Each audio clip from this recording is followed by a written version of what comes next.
suite au communiqué de presse de mai 2023, avec les sœurs des bénédictines du Sacré-Cœur de Montmartre et une quinzaine de sœurs qui avaient quitté l'Institut,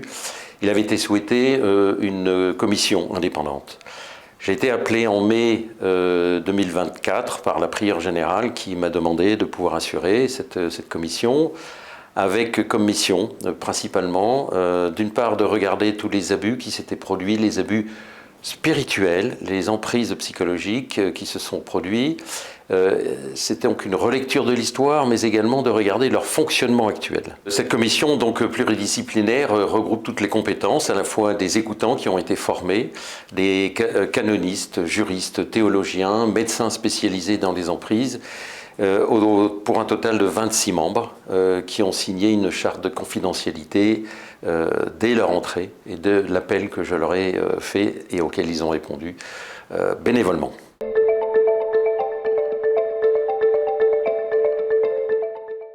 Nous avons d'abord travaillé les outils, travaillé les questionnaires. Il est important de savoir que chacune des sœurs, des 86 sœurs présentes, ont rempli un questionnaire de 110 questions, ouvertes ou fermées, assez intimes également dans leur vocation, dans leur féminité, totalement indépendantes, totalement confidentielles, ainsi que des trames pour pouvoir répondre, des trames d'entretien pour pouvoir répondre. C'était des entretiens semi-dirigés que nous avions, et la totalité des sœurs, des 86 sœurs, a répondu à ces deux questionnaires et puis entretiens, et l'ensemble des sœurs qui étaient parties, que nous avons contactées, ont souhaité toutes, ou quasiment toutes, être en entretien. Cela a représenté 159 entretiens, 310 heures d'entretien, plus de 10 000 questions dans le questionnaire qui ont été exploitées. Et je dois reconnaître que nous avons également eu un accès aux archives totalement libre, ce qui nous a permis, pour l'historien, pour le canoniste, pour le juriste, de pouvoir bénéficier de la totalité des archives pour aboutir à un travail assez complet, très rigoureux.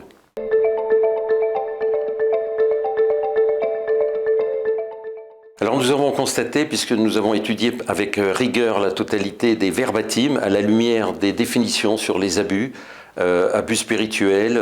abus de pouvoir, abus financiers, abus de conscience, maltraitance physique.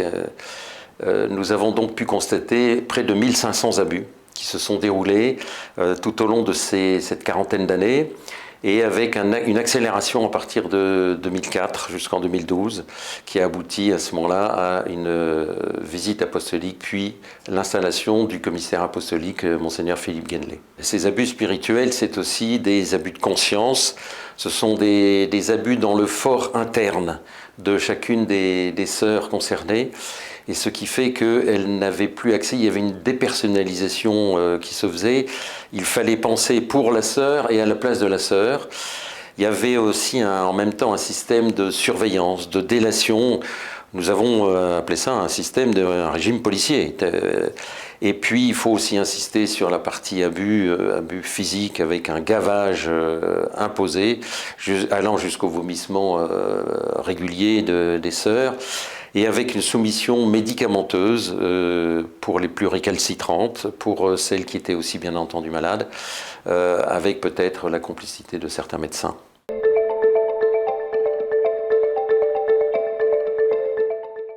Nous avons donc établi 7 pistes de réparation et 58 préconisations.